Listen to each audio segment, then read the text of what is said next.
Dan untuk ruangan review minggu ini, Gala TV Plus ingin bercakap mengenai filem terbaru Tim Burton, Alice in Wonderland, dan kami menjemput Azami Hashim, penulis skrip dan blogger terkenal, blogger filem untuk bercakap mengenai filem Tim Burton yang terbaru ni. Baik, ramai yang tahu, ramai yang ingat Alice in Wonderland kan sebagai sebuah filem animasi, siri TV.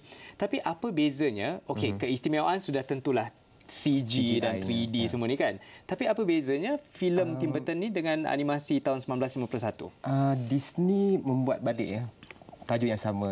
Tapi yang saya lihat ialah filem animasi dahulu kebudak-budakan, maknanya cerita kanak-kanak, perempuan kecil je. Tapi kali ini adalah sebuah filem yang dewasa. Kerana Alice tu sendiri umurnya dalam filem ini dah 19 tahun. Maknanya isu-isu yang diangkat pun adalah kematangan usia Alice macam dia nak ditunangkan misalnya. Saya rasa itulah yang diangkat semula oleh Disney, kelainannya berbanding dengan animasi dahulu. Jadi bermaksud adakah Alice in Wonderland yang ini lebih kedewasaan? Lebih dewasa. Dan juga balik kepada Alice in Wonderland, semua orang saya rasa yang tahu asas cerita Alice tu mengenai seorang budak kecil masuk dalam lubang arnab dan berjumpa dalam dunia fantasi di Wonderland dan keluar semula daripada lubang tersebut. Itu asas cerita. Tapi untuk filem Alice in Wonderland untuk versi yang sekarang 2010 bukan berdasarkan adaptasi sepenuhnya daripada buku ataupun filem animasi. Ia lebih kepada saya rasa ialah seolah sequel, sambungan yang tiada dalam buku dan tiada dalam filem animasi. So maknanya Tim Burton telah sepanjang perjalanan Alice tu ada beberapa pembaharuan yang telah dicipta oleh Tim Burton. Ya, dia seolah dia menggunakan lesen kreatif lah orang cakap. Maknanya asas filem Alice tu apa yang berlaku kepada Alice apabila dia berusia 19 tahun. Dalam buku kalau dulu budak-budak kecil keluar masuk lubang keluar lubang. Tapi ini dah besar, dia masuk lubang dan dia seperti kanak-kanak semula. Bermakna asas cerita tu masuk ke lubang, masuk Wonderland tu sama. Watak-watak yang diangkat tu pun sama, tapi terpilih. Maknanya kali ini dalam filem ni hanya watak-watak yang membantu dalam penceritaan dalam filem ini sahaja yang diketengahkan. Terutamanya macam watak the Mad Hatter semua tu.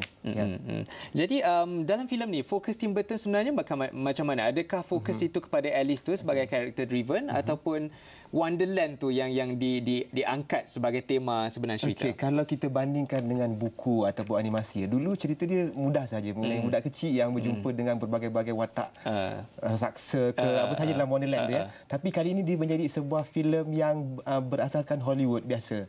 Ada cerita di dalam Wonderland itulah ceritanya. So adakah cerita Alice? Ceritanya lebih kepada Alice yang bawa penceritaan filem ini sepenuhnya. Yang lain-lain ni saya rasa dunia itu hanya membantu Alice untuk menyerlahkan siapakah diri dia, dalaman dia, apa kehendak dia sebagai watak Alice itu yang sudah matang. Tapi saya tertarik dengan poin kita tadi sebelum kita berbincang tadi tentang Alice itu sendiri yang ceritanya tentang Alice di mana dari dia membuat keputusan sendiri selepas keluar daripada lubang tu. Itu saya katakan tadi, Hollywood sekarang ni seolah mengangkat cerita-cerita sebegini.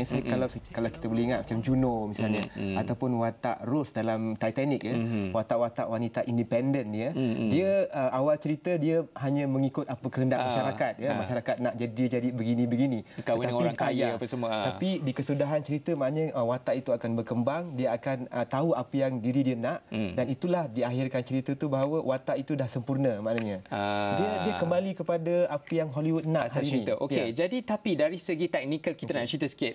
CGI tu dia ada gabungan elemen live action, kiranya orang berlakon dengan animasi kan. Saya teringat macam Who Framed Roger Rabbit dulu ada filmnya sebegini dicampurkan. Tetapi itu Roger Rabbit itu lebih kepada animasi itu di dalam dunia kita Tapi kali ini sebab Wonderland itu sendiri adalah dunia fantasi. Jadi seolah watak manusia dengan apa karakter-karakter di dalam dunia fantasi ini sangat-sangat blend. Maknanya kita kadang-kadang tak tahu macam mana satu yang okey, secara peribadi saya katakan bahawa filem kali ini lebih hebat, dia punya kombinasi orangnya dengan animasi itu sangat blend. Tapi ada yang tak suka filem ni. Kata diorang Tim Burton dah terlalu pasal dulu dia pernah keluar dengan Edward Scissorhands yang hebat, Ed Wood, Beetlejuice. Tapi yang ini terlalu, orang kata dia dah sell out. Dia terlalu ingin mencari keuntungan melalui Alice in Wonderland. Mungkin saya rasa semua pembikin filem mana-mana pun saya rasa sampai satu tahap mungkin orang cakap dia dah buat banyak kali benda yang sama. Orang nak minta dia buat benda yang lain Tapi secara peribadi saya rasakan kalau itulah kepandaian dia, keistimewaan dia, kelebihan dia sebagai pengarah filem-filem sebegini, apa salahnya kan? Okey. Mungkin di masa akan datang ada filem yang lebih hebat yang dia akan buat. Baik, kita tak cukup masa. Ajami, Rotten Tomatoes bagi 52%, IMDb bagi 7.1/10. Saya Ajami Hashim nak bagi berapa? ikhlas saya berikan 5 bintang. 5. Markah penuh. Saya pun suka cerita ni, tapi bukan 5 bintang lah. Ya.